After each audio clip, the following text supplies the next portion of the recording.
Hey everybody, it's me, Moody Boo, and I'm back with a house review. And this one is on CARNER Barcelona. Now this has been a favorite house of mine for a long time. The first perfume I got from them, I'll just go ahead and start with. First one I'm going to talk about is D600. Now this one was almost a thing back 2010, 2012, something like that. And I blind bought this. I don't remember who did a review, if it was Robes 08 or if it was My Mickers or one of those. But anyway, it just sounded too much for me and I had to get it. I was really into Iris back then. And I still really like Iris, but I was really into Iris for a while.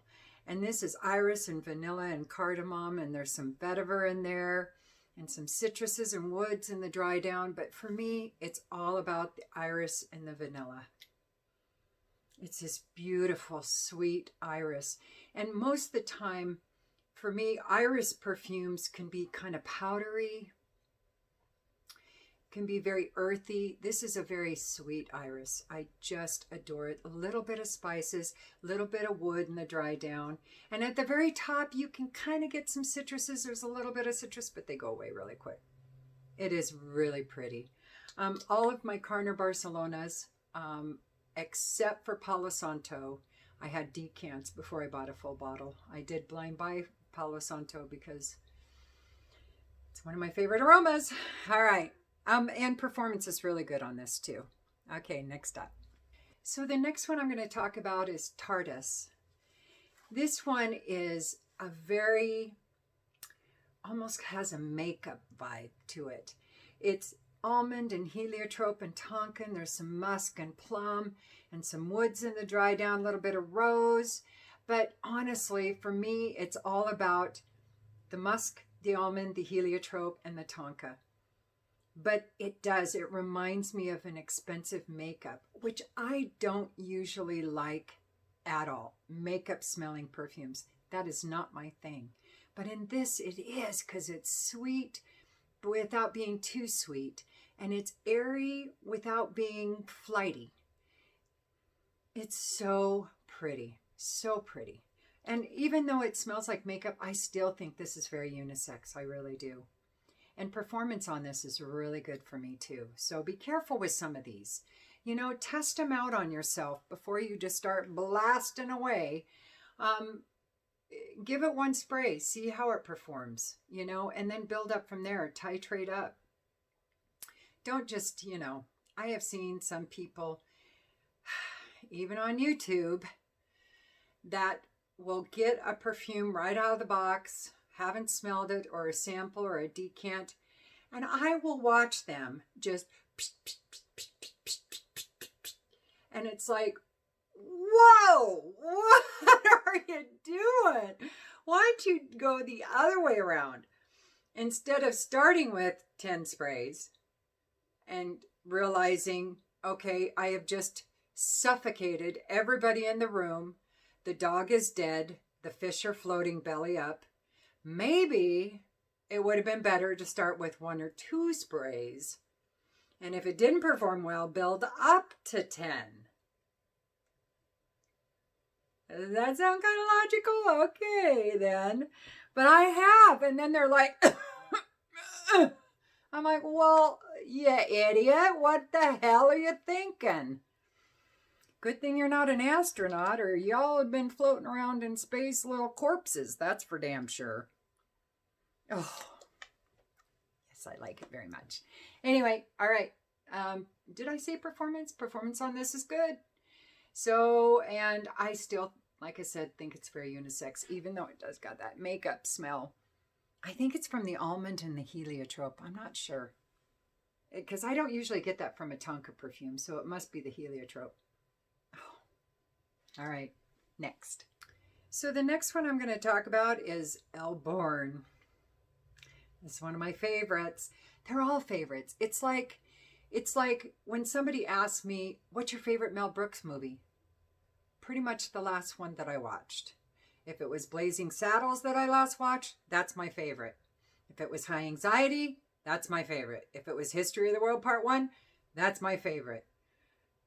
If it was Young Frankenstein, okay, Young Frankenstein is always my favorite. But the other ones, Spaceballs, High Anxiety, History of the World Part 1, Blazing Saddles, those ones always rotate whether they're right there with Young Frankenstein or not. Why am I off on Mel Brooks? What was I talking about? Oh, yeah. So it's kind of like that. With, if you were to ask me which one is my favorite CARNER Barcelona, well, I just sprayed Elborn. So right now it's Elborn. Because they're all really good and they're all very different from each other. So this one is honey and vanilla and Peru balsam, and there's some benzoin, and there's some angelica and sandalwood, and there's some other notes in the dry down, but I don't get that. It's all about the balsam, the benzoin, the honey, and the vanilla. And you do get some of that angelica in there as well.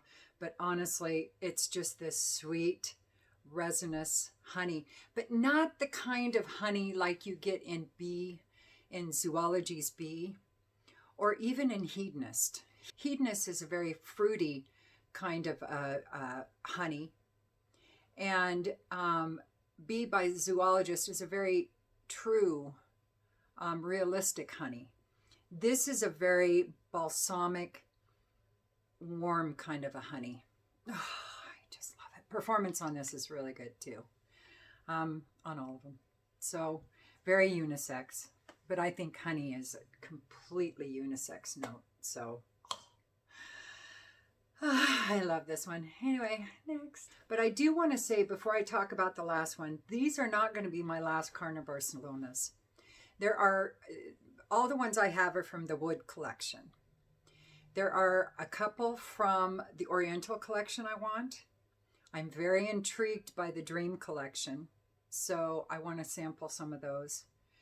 And I really want a couple from the Black collection. I want to test some from the Oriental and Black collection again before I make a decision which ones are going to be my next ones that I buy. But man, this house, and really reasonable prices. I think these perfumes are under $150 USD. So in the age of niche perfumes, that's really not bad. That's kind of mid-range, really. So for me, inexpensive perfumes are under $100. Mid-range perfumes, this is just general. I do tweak it a little bit here and there. Mid-range perfumes are between $100 and $200. Expensive perfumes are $200 to about $400, $350, $400. And then luxury perfumes are above $350. So that's kind of in my head, the way I talk about them. And when I talk about them on YouTube, that's kind of what I'm talking about when I say inexpensive, mid-range, expensive, or luxury. Those are kind of the price ranges.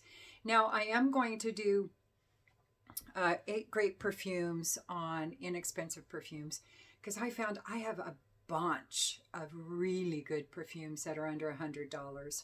So I'm just going to go ahead and do an 8 great perfumes on some really good inexpensive unisex perfumes. So, because you don't have to spend a ton of money to get great perfumes. I know I preach. It's what I do. Anyway, the last one I'm going to talk about is Palo Santo. This is just a beautiful, milky, woody, sweet, warm kind of a smell. It's amazing. It's milk and vanilla and tonka and some boozy notes, and there's some woody notes and vetiver. I don't get vetiver in this at all. It's all about the tonka, the vanilla, the milky, woody, maybe a little boozy notes in there, maybe just slightly, kind of a perfume. It's stunning. It's stunning. It's stunning. I'm stuck in a loop because I gotta stop smelling this. Anyway, it's gorgeous stuff. I love this perfume. So performance on this is really good, just like the rest of them. I never get less than 6 hours out of them. And I have gotten up to 10. So really good stuff. And that's CARNER Barcelona. And so that's it for me. And I will talk to you guys soon. And that's a house review on the house of CARNER Barcelona. And I hope everybody stays safe out there. All right. Talk to you soon. Peace.